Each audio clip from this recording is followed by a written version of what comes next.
Welcome to the Making Sense podcast. This is Sam Harris. Just a note to say that if you're hearing this, you're not currently on our subscriber feed, and will only be hearing the first part of this conversation. In order to access full episodes of the Making Sense podcast, you'll need to subscribe at samharris.org. There you'll also find our scholarship program, where we offer free accounts to anyone who can't afford one. We don't run ads on the podcast, and therefore it's made possible entirely through the support of our subscribers. So if you enjoy what we're doing here, please consider becoming one.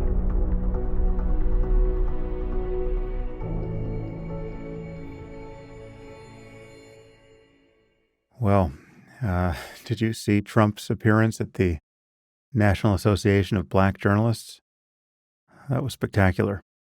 As you probably know, it went off the rails at the first question, which, in Trump's defense, it was a very hard-hitting question. I didn't catch the journalist's name. She was from ABC News, but she was great. And Trump performed like a robot that had had its racial software updated somewhere around 1972, about the time that Archie Bunker was the most famous character on television. His cluelessness and probably actual racism was just leaking out of his pores in that context. And it was fascinating to watch. I would point out, however, that the man spoke with reasonable fluidity, despite the absolutely bizarre hand gestures. He was a very different near octogenarian than President Biden. We should be very grateful that Biden is no longer in the race. And from what I've seen, Vice President Harris has responded well. I'll remind you, this was an event where, in front of, I assume, an exclusively black audience, Trump questioned whether the vice president was actually black, and in fact claimed that she had only just turned black, having previously identified as an Indian her entire life. Of course, none of that's true, but true or not, it was an amazing thing to allege in that context. Anyway, it seems like Harris has responded well to this by just letting surrogates respond. She has just laughed it off, which I think is the right move. I published a piece on Substack yesterday talking about how I think Harris should pivot to the center. I really do think this is necessary. She's just trailing so much video and audio where she, in the 2020 campaign, played connect the dots with bits of woke sanctimony and delusion. She has to perform an exorcism on that stuff. If in an interview or a debate she gets led back onto that terrain and is asked about, defunding the police or the new gender identity law in California, what she thinks about the epidemic of teenage girls who apparently want double mastectomies so that they can transition, unless she can show that she has her head screwed on straight amid those kinds of topics, there is just a nuclear bomb waiting to detonate for her at the center of Democratic politics. And I just don't think she's going to be able to ignore it.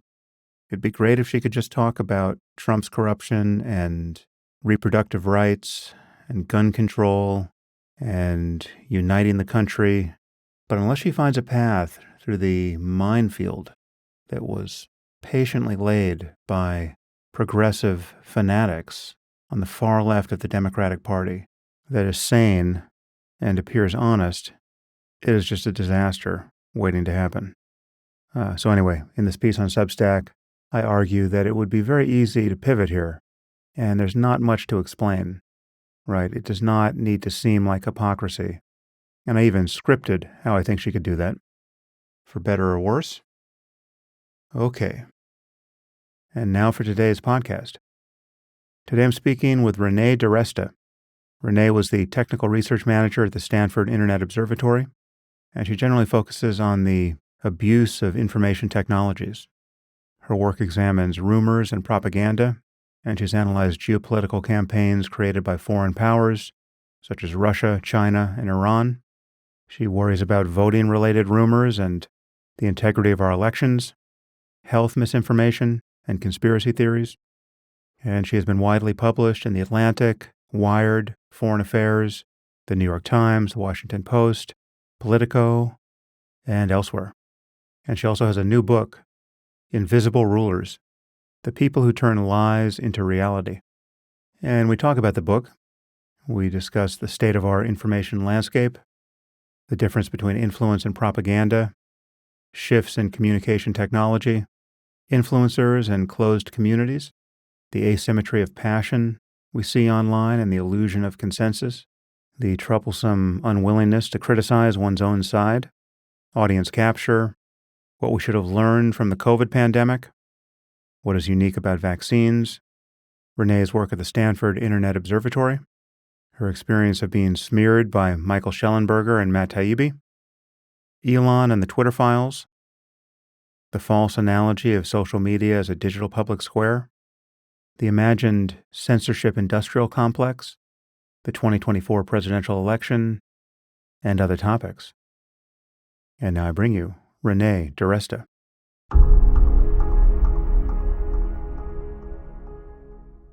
I am here with Renee DiResta. Renee, thanks for joining me again. Thanks for having me. So you've written a new book which speaks to the insanity of the moment, which is obviously quite important. That book is Invisible Rulers, The People Who Turn Lies into Reality. There are more than a few of these people, but we'll discuss a few of them. And maybe you've been on the podcast before, and we've touched some of these topics. I think the most recently was about a year and a half ago, something like that. Yep. But maybe remind people of your areas of focus that have culminated in this book. Yeah, I study influence and propaganda. And for about 5 years, up until June of this year, I was the technical research manager at Stanford Internet Observatory, where we study adversarial abuse online. Right. And we'll talk about the controversy around the Internet Observatory. But let's just focus on the big picture to start here. One thing we think about and talk about under various guises now is propaganda. But propaganda is a bad word for a certain kind of influence and persuasion. Obviously, there are benign and even beneficial forms of influence and persuasion. How do you differentiate the problem from the unavoidable and even good variants of just the spread of information online? Yeah, I think propaganda didn't used to be pejorative, right? So prior to the 1940s, it was just a word that meant the kind of desire to propagate information, or the need to propagate information. Yeah. Comes from a word used by the Catholic Church. After World War II, it becomes that kind of bad information that those people over there do, right? So it becomes the sort of information that your adversary puts out into the ether to manipulate people. And it becomes, it takes on that particular tone. So I think, roughly speaking, you could define it as the systematic and deliberate effort to influence the attitudes and beliefs and behaviors of a target audience, but in a way that often involves biased or misleading info to promote a particular agenda. So information with an agenda, and oftentimes that agenda is unclear. So it's a lot of the time it's differentiated from persuasion in that persuasion is seen as making an emotional appeal, but doing it more ethically. Persuasion kind of respects the autonomy of the audience. It doesn't necessarily aim to manipulate them. It isn't using fakery. It isn't selectively leaving out significant pieces of information. It's always been, I think, a fuzzy term, and one that people kind of quibble around. So in the book, I really tried to differentiate it in part by this very active, systemic effort to shape public opinion as opposed to something that is more organic. And how have our online lives and the various platforms and tools changed this problem? I mean, in your book, you go back to various cases, 100 years ago and beyond. People have drawn analogies to the printing press, and you talk about the alarming case of Father Coughlin, which is now almost 100 years old. What has changed for us? So in any new media ecosystem, anytime there's a shift in technology, communication technology, you have new means by which you can reach large audiences. Social media was pretty distinct in that you could reach very, very targeted audiences. So it really enabled propaganda to go from something that was seen as a function of mass media, right? Manipulating large numbers of people or creating a a national narrative to something that became very niche. So I think that's particularly different. You could point back to maybe the era of the printing press and the pamphleteering wars where there were niches then, but there was a significant trend over time towards the mass media, the mass narrative, and now we've reverted again to the niche. Just to focus on that for a second. So what Mhm. is the significance of it being a niche is that, one, your targeting can be that much more effective and bespoke, but there's also this feature that the rest of the world can't really see what the niche is seeing, right? Right, exactly. So the messages, the memes, the things that resonate really come up not only in media, but in closed groups. So a lot of the time, one of the things I talk about in the book is that there's always been this perception that media messages reach the public, and that is how public opinion is shaped.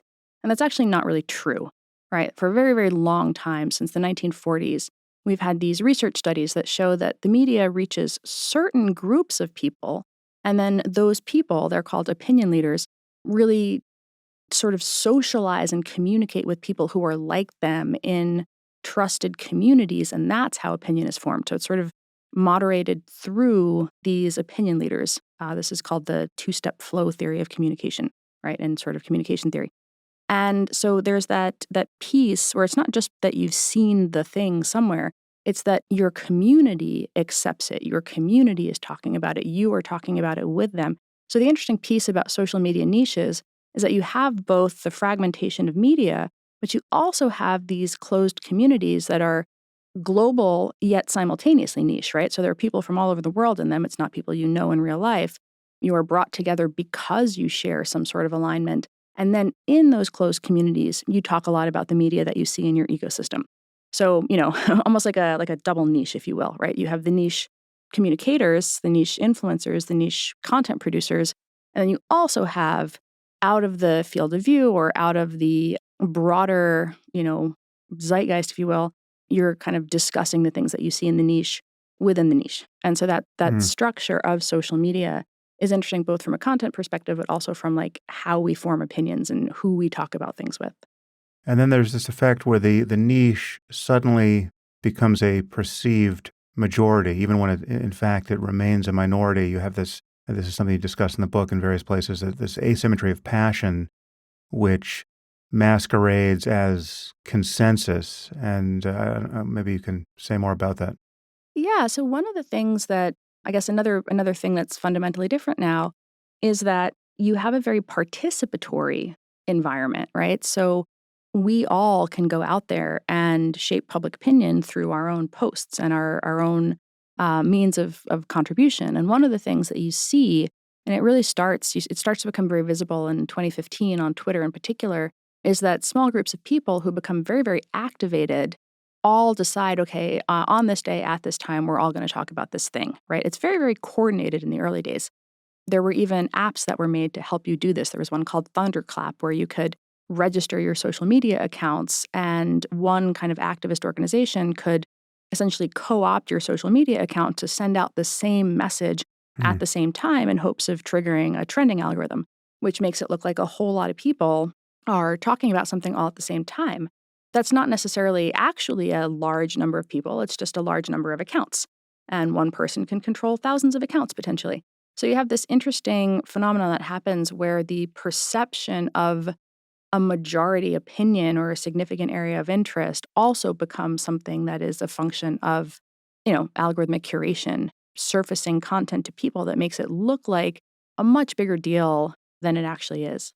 Yeah, and I guess there are variants of that where it doesn't have to be enabled by any gaming of the technology. It's just the fact that the loudest people online are the voices that you hear, and especially when they're unpleasant and they use kind of trolling tactics that really not merely become more salient, but actually just actively silence and block the participation of more moderate voices. So you just get this sense that everyone agrees. I mean, I would have to be a moral monster to even have a divergent opinion on this topic because the opinions I'm seeing online are so strident, and the reputational damage done to anyone who who traduces one of these, what's any part of this new orthodoxy is so complete, that it's just you completely lose sight of the fact that most people on Earth you're not hearing from them at that moment online or anywhere Right. else. And it becomes a sort of a reinforcing phenomenon. There's always been an element of, demonizing your opponents in propaganda, right? This is anytime you see a conflict, of course, referencing World War II, as we did earlier, those people over there, right? The Nazis, pick your kind of adversary. There is that phenomenon of demonization that becomes very effective, sometimes justified, sometimes not. And what you see, though, on social platforms is when you go through that demonization process, you can essentially push people out of the conversation entirely. Because, as you note, you can make it seem like it's a social liability to have an opinion that aligns with something that is, that belongs to them over there. And so you see that the group gradually becomes more and more insular, more and more strident, and people who are seen as deviating in some way are either sort of, they self-censor or they are pushed out. And so you do see those groups become more homogenous. You see them become often more combative. And that, that comes to create the phenomenon that we see today of like social media as the gladiatorial arena, right? It's not the public square at all. You're not there to debate and dialogue and be in communion with your neighbors. You're there to, own and destroy your enemies. And you're going to do that, using some very particular types of tactics to intimidate them out of the conversation or harass them out of the conversation or, or just create an environment where nobody in their right mind wants to participate when the cost of participation is what you see in front of you. Mm. Yeah, one other aspect of this which drives me fairly crazy is the unwillingness to criticize one's own side, right? I mean, that is just a Right. clear filtering function which increasingly radicalizes the various sides of any issue. And it is, among perhaps a few other variables, in my mind, it is the thing that more or less guarantees a race to the bottom. I mean, it's just you get less and less honest and more strident, and you're willing to defame the other side by any means necessary, and it's just very quickly no one is having an honest conversation about real facts. Right. And I think what you see there is there's actually incentives that drive people to do that at this point. And one of the things I tried to do with the book was, was talk about it in terms of like what are the incentives that lead us to this place? Like why there's social psychology, there's crowd psychology, there's human nature reasons why this happens. And I try to go into that. Cass Sunstein's had a whole body of literature around how crowds trend towards the most extreme over time. Mm. But one of the things that happens on social media is the most extreme voices are rewarded, right? And they're rewarded in terms of clout within the group, which has always been the case. That's the sort of social component. But there's also an interesting financial component that's also very, very different today, which is not only is propaganda participatory, but it can be quite profitable. And so you have that phenomenon where the influencer has to appeal to the niche, and there's a finite amount of money that's going to be spent in the form of, patronage or Substack subs or, attention, various forms of attention. And, in terms of Twitter, it's rev share, depending if your tweet is seen by a lot of people, there's that potential for rev share. If you're on YouTube, it's who gets the sponsorships, right? So that accruing some attention becomes like a flywheel effect for getting more and becoming, developing more profit from it as well. And so when you're catering to a niche, this is the phenomenon you see with audience capture, where the influencer becomes, it sort of feeds the crowd, right? The crowd gets more extreme, so does the influencer. And that phenomenon is happening in tandem. And so it does become very much a race to the bottom, in part, motivated by the ideological and social reasons, but also there's a profit component to it that I think is important to highlight because it's really unique and different in this particular media environment. The figure of the influencer really comes out of social media in a very distinct way.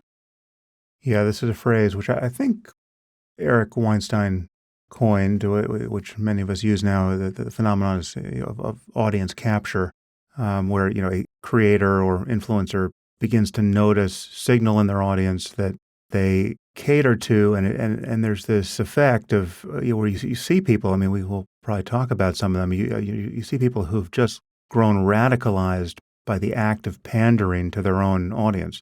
Well, I think one thing that happens is if you are not doing that pandering, somebody else will step in and do it for you, right? And so if you are not selling those subs or, doing those, capturing that attention in that moment, somebody is going to be there to do it. And so you are going to lose in a sense. And there's, kind of ego components to that. There's financial components to that. You do see a pretty short lifespan for people who become influential in only one thing. And then when that thing ceases to become the thing of the moment, they have to find ways to make themselves relevant.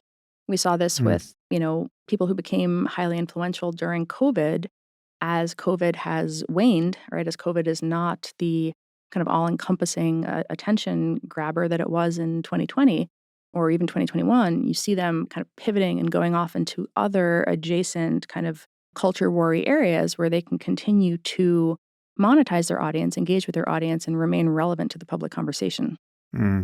Yeah, well, I want to get to your personal story and just all the drama that has been kicked off in your life and of late. Perhaps COVID is the bridge, and we can talk about COVID and perhaps what you've learned from dealing with the anti-vax community, long before COVID, because that's really where you got inducted into this network phenomenon as a student of computer science. You had the tools to respond to what you were seeing there, but it was the first part of conspiratorial culture you got blindsided by was just as a parent dealing with vaccine requirements or lack thereof in your kid's school. But to take COVID for a second, what do you think happened during COVID? I mean, what did we get wrong? I mean, when the history of that moment is written by sober people who have not been deranged by their own bad incentives, what do you think the verdict will be of what happened to us and what should we have learned? What should we not do again when you're talking about the attempt to influence societies, in good ways in response to a moving target of a global pandemic that we, did not understand in the beginning and did not understand in the middle, but understood differently and, understood differently again in the end. And, the evolving scientific conversation was at every point entangled with the political needs of the moment and just a wilderness filled with bad actors and grifters and, actual lunatics. What happened and what should we have learned? It's such a complicated question. Trying to think of how to break it down. I think first, for me, the very first inkling we had that there was going to be a very, very serious outbreak of something was in December of 2019 or so. And I was paying attention to it actually because I was looking at state media narratives at the time. I was doing a bunch of work on Chinese propaganda and Chinese influence operations over the years, and they began talking about it. And their state media began focusing very heavily on their response, right? The incredible propaganda operation that began out of Chinese state media about their response. And then interestingly, ways in which they had these sort of online influencers, they're sometimes called the Wolf Warriors, these Twitter accounts that began to reach for conspiracy extremely early on, right? Well, yes, people are saying that this came from China, but what if the U.S. military brought it during the World Military Games in Wuhan a couple months earlier? Some people on the internet are saying that this is actually a bioweapon that came out of Fort Detrick, right? And so I thought, okay, this is this is going to be a thing, right? This is going to be a narrative battle. And this was before it reached American shores and before it became politicized through the unique lens of the American culture war. What was very interesting to me was that the anti-vaxxers were on it, right? They were on it. They were like, this is, they started making videos. This is fantastic for us because if it does come to the U.S., they're going to rush out a vaccine, and then people are going to see how shoddy vaccine science really is, right? They're gonna come, and we're going to convert them, and they really saw this as an incredible opportunity because they also didn't believe that it was real, right? So, so it was simultaneously not real, but also a thing that was real that might get a vaccine, and then the world would realize how corrupt vaccines were. One of the things you notice is, like in quantum mechanics, right? Two completely conflicting states can be true simultaneously until you have the observation. I think about that a lot when I watch kind of conspiratorial narratives evolve. But what happens with COVID is you have the anti-vaxxers and the people who are well-networked and very well, kind of well-connected early on that are preparing to mount a response before it even gets here. And then you have, meanwhile, the public health authorities who I talk about in the book, my dealings with them back in 2015, 2016 during some of the measles outbreaks. They do not understand modern communication. There's this phrase that I've never forgotten. These are just some people online, right?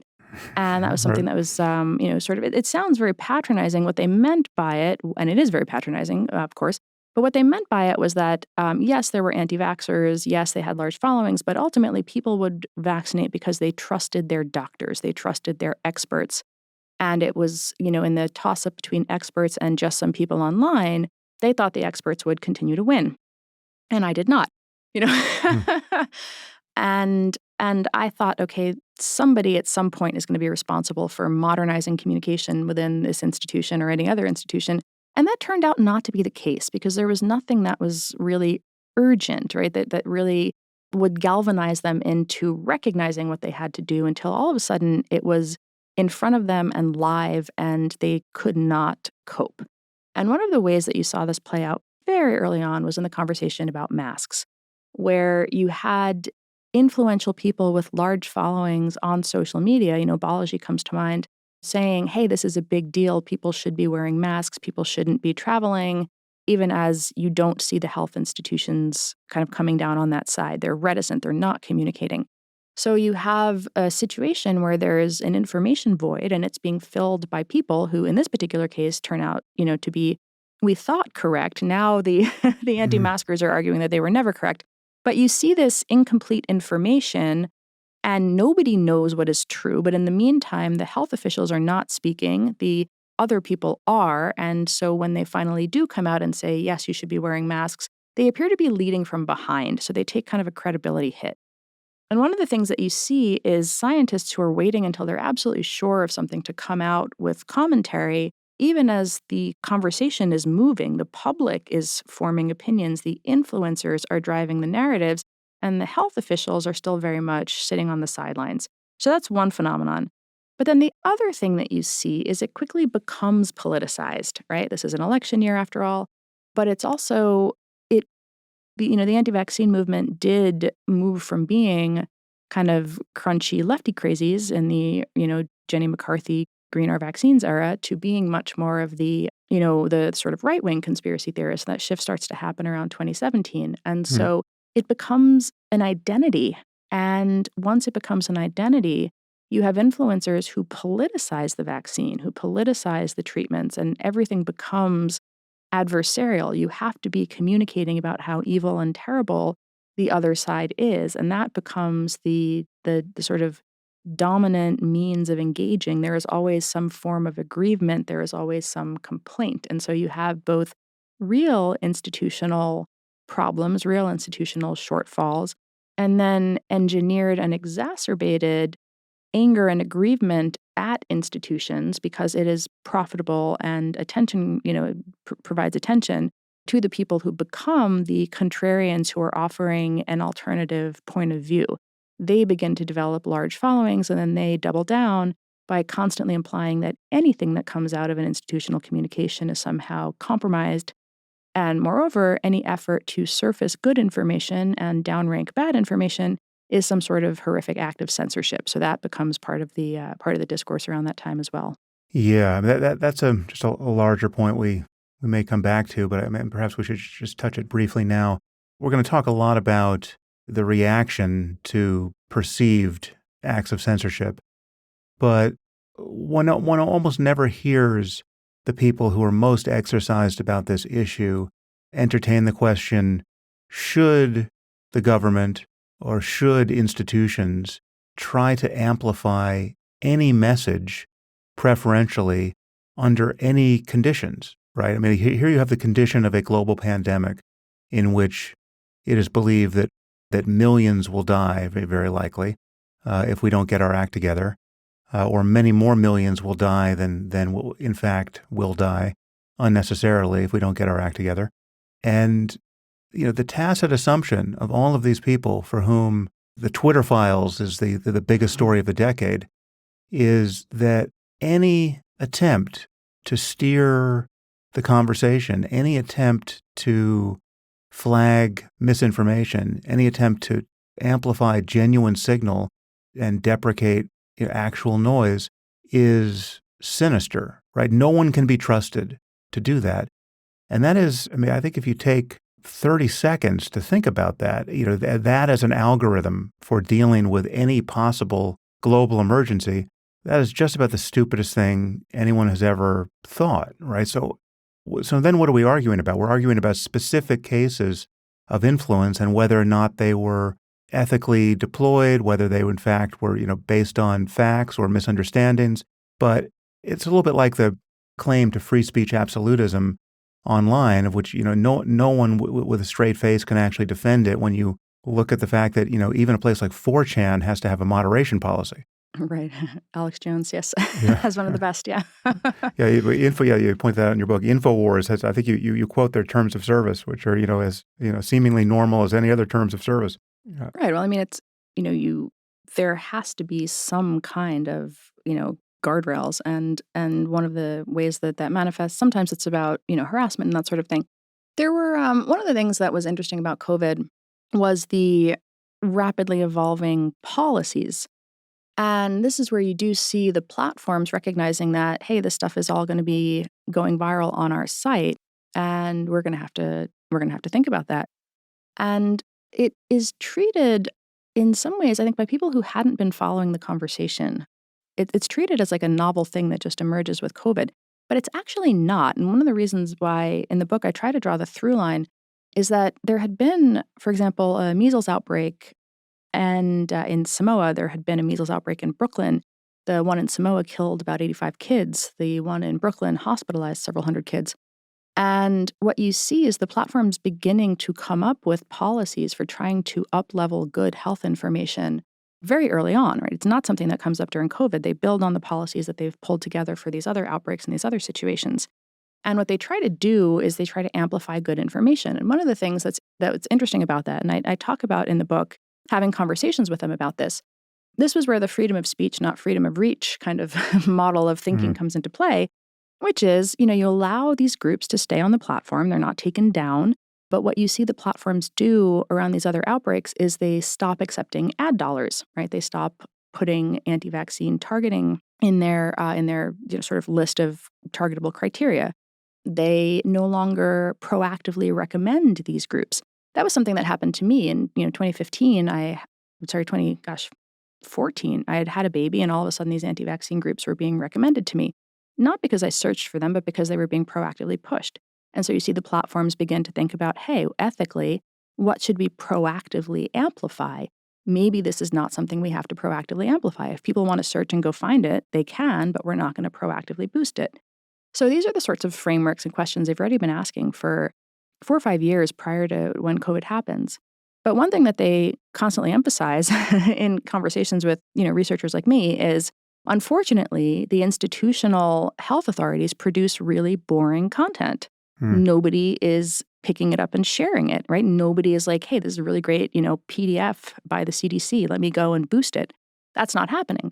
So what you see is physicians groups who know this, right? Like people who are like normal people on the internet who are extremely online know that nobody is sharing that stuff. And people who are engaging with patients all day long actually begin to also say, hey, I'm a doctor. I have something of a following, not very big, but I understand what's happening. How can I get my experience as a frontline worker during COVID kind of out there into the world so people understand what's happening? Or when the vaccine rolls out, how can I explain, how can I contextualize a side effect? So what you start to see is people who have never worked to be influential on the internet, they unfortunately don't have very big followings, all of a sudden realizing that the institutional communicators are not doing that great a job.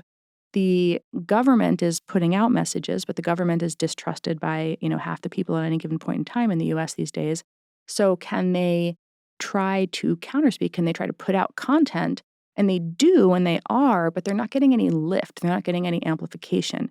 So this becomes a question of how should platforms up-level good content and good speakers and accurate information to the, best possible extent that we understand what's accurate at a given point in time. And it becomes very much they make mistakes as they're doing it. You do see policies come into play, like the decision to throttle the lab leak hypothesis, right? Which is a weird one. It's kind of an outlier if you look at all the other policies that they pulled together, because most of the others relate to some form of harm, right? A Right. false cure can actually hurt you. Misinformation about a vaccine that increases hesitancy can actually hurt you.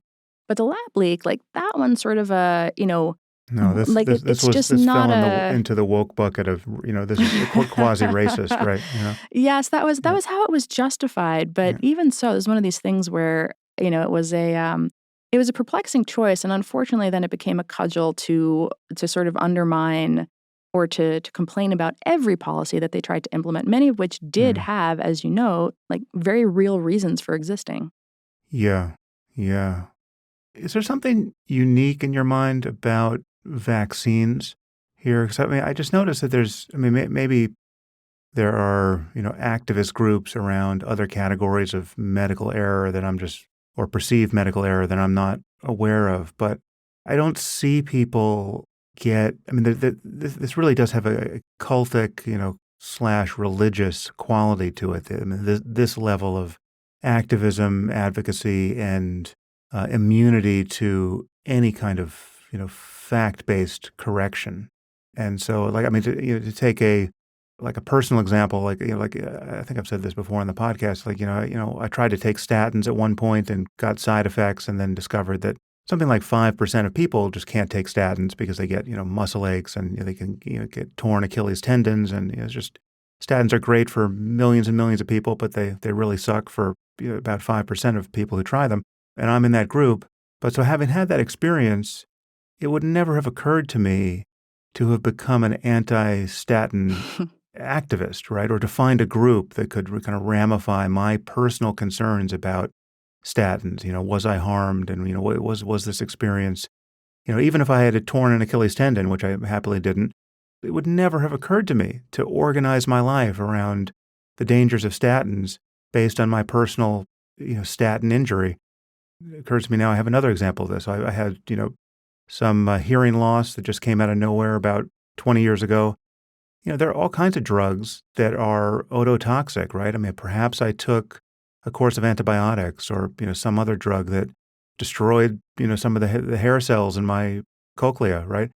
I don't know, but just again, it would never have occurred to me to then go on a quasi-spiritual quest to figure out the connection here. And yet vaccines, I mean, I guess I'm in the process of starting to answer my own question here that I guess because they relate to, something we're putting into the bodies of healthy children.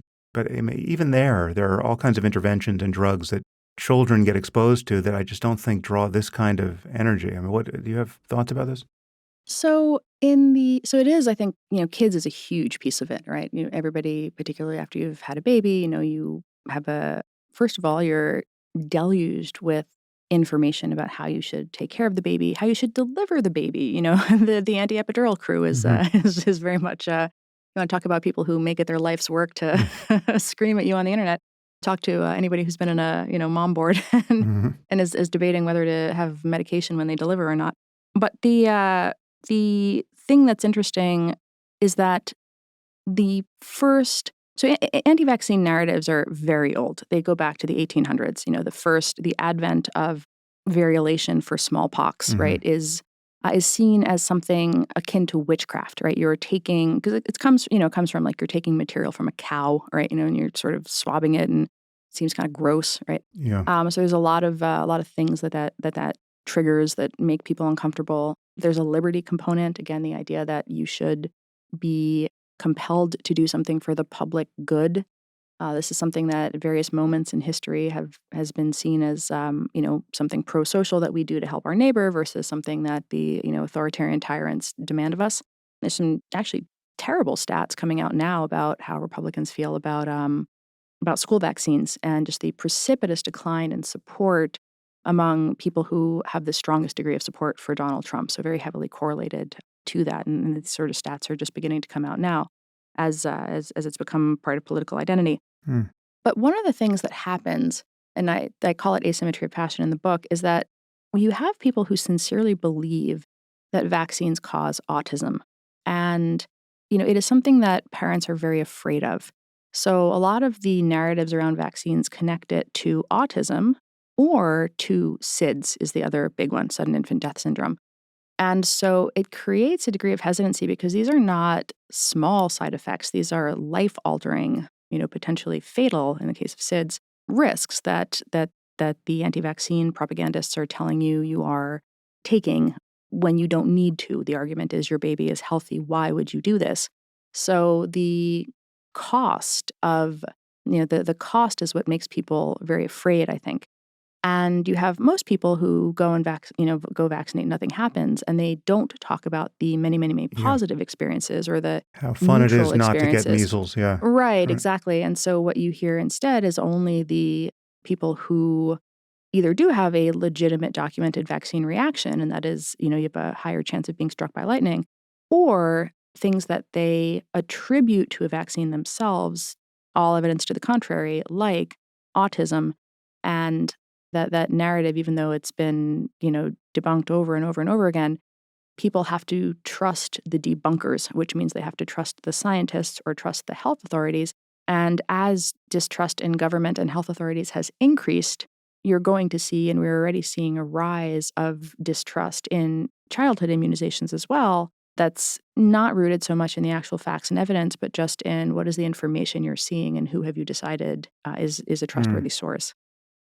Yeah, there's an asymmetry here between committing some harm and that triggering loss aversion or harm aversion, and balancing that against this hypothetical risk that one is avoiding, but one will never really be confirmed to have avoided it, right? So the idea that you could do your child some lasting harm or even kill them based on an effort to avoid something that is in fact abstract, that's just the worst possible emotional optics. All right, so we've kind of set the context for your own personal adventure or misadventure here. What's the right place to enter here? I mean, actually, so the last time you were on the podcast, you were on with Barry Weiss and Michael Schellenberger. Barry has kind of dropped out of this conversation and this controversy, so I don't know that we need to bring her into it. But Michael, in the aftermath of that podcast, I just stumbled upon an amazing clip of Schellenberger talking to Brett Weinstein about your appearance on my podcast and your appearance on the Joe Rogan podcast, and how nefarious all that appeared. It was very, very strange that you had appeared on my podcast next to Schellenberger, and it was it was even more deeply strange that you had somehow gotten onto Joe Rogan's podcast. And all of this was quite amusing from my point of view, because I know exactly how you got onto both of those podcasts, because one of the podcasts was mine, and I just happened to invite you and Schellenberger because I wanted the two of you to have a conversation along with Barry. And I also happen to know that you got on Rogan's podcast because I texted him and he said he should invite you on the podcast. So I was the evil nexus here. But they were spinning up a conspiracy about you, that you are kind of a deep state CIA plant that has been weaponized to mislead the masses about many things, but government censorship and free speech, perhaps first among them. And then they, along with a few other people, I guess Matt Taibbi is prominent here, in unveiling the treasure trove of the Twitter files for the world to see. They really went after you by name, and this has, you feel free to pick up the story here, but this has really been extraordinarily disruptive to your life. I mean, you and I haven't talked about this, but I mean, just viewing it from the outside, it certainly seems to have been. So tell us what happened here. Yeah, I think about it as it's opportunism and a fairly classic smear campaign, right? One thing that's interesting about my job is I've seen this happen to so many people that when it happened to me, it was not either surprising nor novel. It was more, and we can talk about this, the frustration of how to respond to it, because I had opinions and Stanford had opinions and they were not aligned. But Now that you mentioned Stanford, I mentioned it earlier, but perhaps you should just say what you were doing at Stanford, what the Internet Observatory was. yeah, so Stanford Internet Observatory, I joined in 2019. I was the first research director, and we were a center for the study of adversarial abuse online. And that took several different types of research. That was trust and safety research, where the adversarial harms were looking at things like spam and scams, pro-anorexia content, brigading, harassment, bad experiences that people have on the internet, sort of human nature side of there's a phrase sometimes that trust and safety employees use, like the problem with social media is people. So it looks at, how online conflict happens and things like that. But another area of work that we did looked at propaganda and influence and state actor disinformation campaigns and things like this. So I did a lot of work on Russia and China and Iran. Sometimes the U.S. Pentagon, right, was the adversary running influence operations. And I did a bunch of work studying those dynamics, including, and this is, I think, what put me on Tybie's radar, in the context of Russia, right? And so I think the first time I came on your pod actually was before I even started at Stanford. It was because I was one of the outside researchers who did the investigation into the Russia data set that the social media platforms turned over to the Senate Intelligence Committee related to the Internet Research Agency's propaganda operations from 2015 to 2018. So that included their election interference, and then also the GRU, Russian military intelligence, and the sort of hack and leak operations that they put together. And the work I did there was very, honestly, mundane, candidly. Right? It was, how do we describe the stuff in this data set? How do we understand the strategy and tactics of a modern Russian propaganda campaign carried out on social media? I never said it swung the election. I never said anything about collusion, none of that stuff. But one of the things that happens is when people want to smear you, they find ways to tie you into existing hated concepts or groups. And so all of a sudden, they tried to turn me into this Russiagate hoaxer, is the phrase that they use, alleging that I said that this somehow swung the election, which I had never said. But again, one of the things that you learn very quickly is that when the allegation is made, the audience is not going to go and dig up everything I've said or done or written over the last 8 years. They're just going to take the word of their trusted influencer. So one of the things that SIO did, going back to SIO, is that in 2020, we ran a very big project called the Election Integrity Partnership in conjunction with the University of Washington, this group called Graphica, and the Digital Forensics Research Lab at the Atlantic Council, who also periodically gets tagged as being one of these, imperialist Russia hoaxers. And so the work that we did in the 2020 election just sought to study narratives about voting. So not Hunter Biden's laptop. That was completely out of scope for the project. We were only looking at things related to allegations about procedures having to do with voting. So, for example, tweets that said vote on Wednesday, not on Tuesday. So procedural interference things, or narratives that attempted to delegitimize the election preemptively. And we laid out this scope very clearly, publicly. And we had a whole public website, a rapid response, tweets, blog posts, you name it. We worked in full public view. This was not funded by the government. And what we did was we studied the 2020 election from August until November. And we just kind of documented and chronicled the most wild, viral narratives, these sort of election rumors and propaganda. At the time, we used the word misinformation a lot too, that were spinning up about dead people voting and voting machine fraud. And of course, unfortunately, we started the project thinking it was going to be a lot of state actors, right? Thinking it was going to be Russia and China and Iran, and they were in there a bit. But the people trying to undermine the 2020 election the president is the president States. of the United States. Yeah. So this turns into, we are, again, this is an academic enterprise. We have about 120 students who are working on this project. And what they're doing is they're creating JIRA tickets. So JIRA is just a kind of online, not online, JIRA is like a tech kind of customer service ticket queue. If you've ever filed a bug report for a, app, it's gone into a JIRA somewhere. And people just kind of trace the tickets. They just follow it through. So we were using that technology to trace election narratives. And periodically, we would tag social media platforms, meaning we would let them know, hey, you've got a viral thing here. It appears to violate your policies. You should have a look at it. Or we would periodically tag state and local election officials. So, for example, hey, this narrative about Sharpie markers in Arizona isn't going anywhere. It's getting bigger. It's actually probably worth a response. We're not going to tell you how to respond, but, this is a thing that is worth paying attention to. And they, in turn, could also reach out to us. And they had the ability to reach out to platforms directly. They didn't need us to serve as some sort of switchboard conduit to, get platforms to take down tweets that offended election officials or the Department of Homeland Security or whomever. But that was how it was reclassified by the Twitter Files boys and the right-wing media that discovered that we had done this work 2 years after we did it and got mad about it then.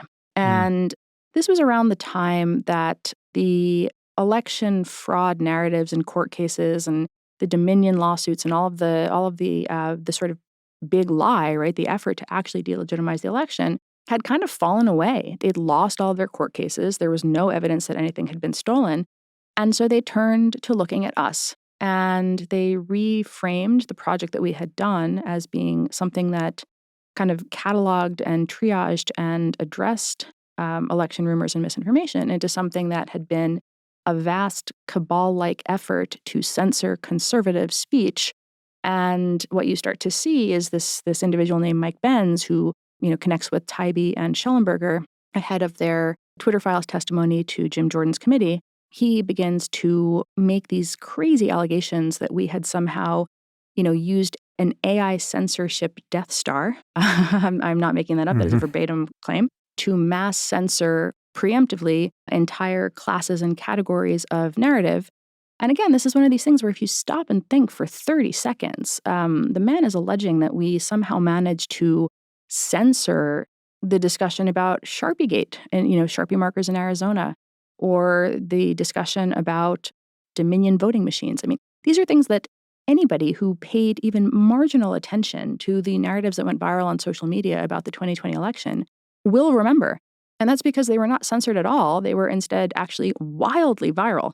And one of the things that we did was after the election, we added up how many tweets had gone into these sort of top 10 most viral procedural and procedural election rumors we'd looked at, or these delegitimization claims.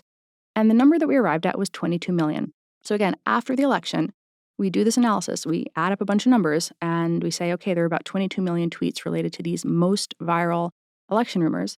And then Matt Taibbi and Michael Schellenberger, under oath to Jim Jordan's committee, say that we censored 22 million tweets. So the actual number, and again, this is all in our report. Anybody can go and read it. It sat on the internet for 2 years prior to this all happening. But what they do instead is they reframe this as some vast cabal that has censored 22 million tweets.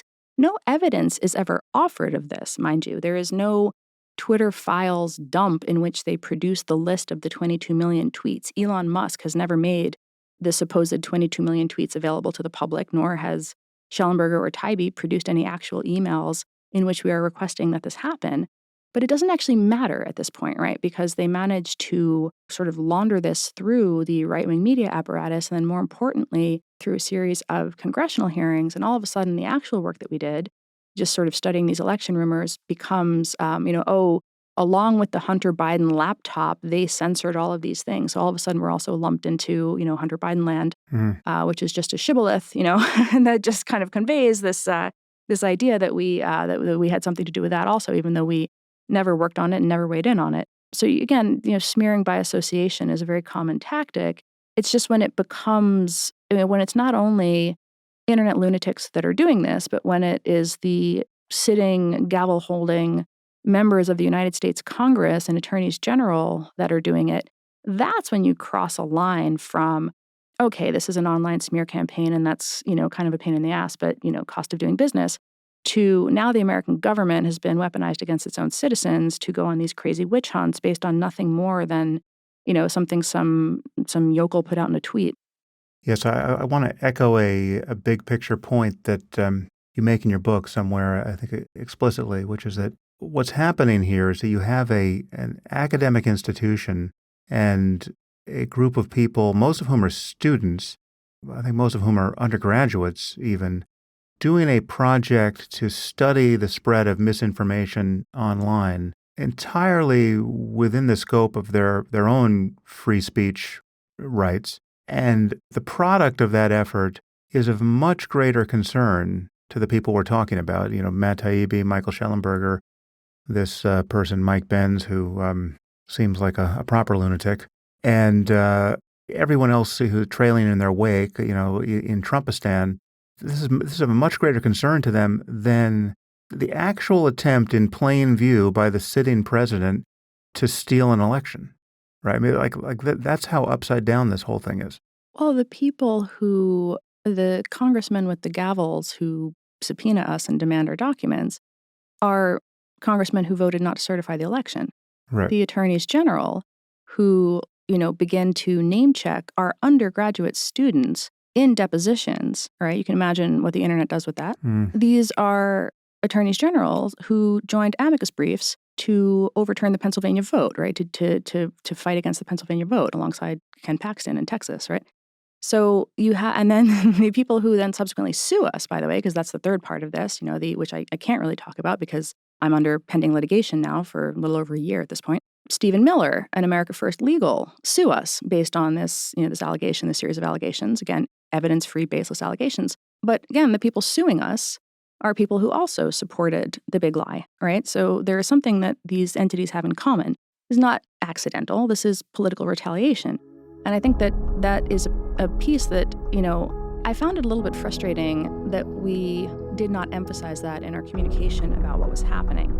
That is left out. That is, the motivation of these folks. If you'd like to continue listening to this conversation, you'll need to subscribe at samharris.org. Once you do, you'll get access to all full-length episodes of the Making Sense podcast. The podcast is available to everyone through our scholarship program. So if you can't afford a subscription, please request a free account on the website. The Making Sense podcast is ad-free and relies entirely on listener support, and you can subscribe now at samharris.org.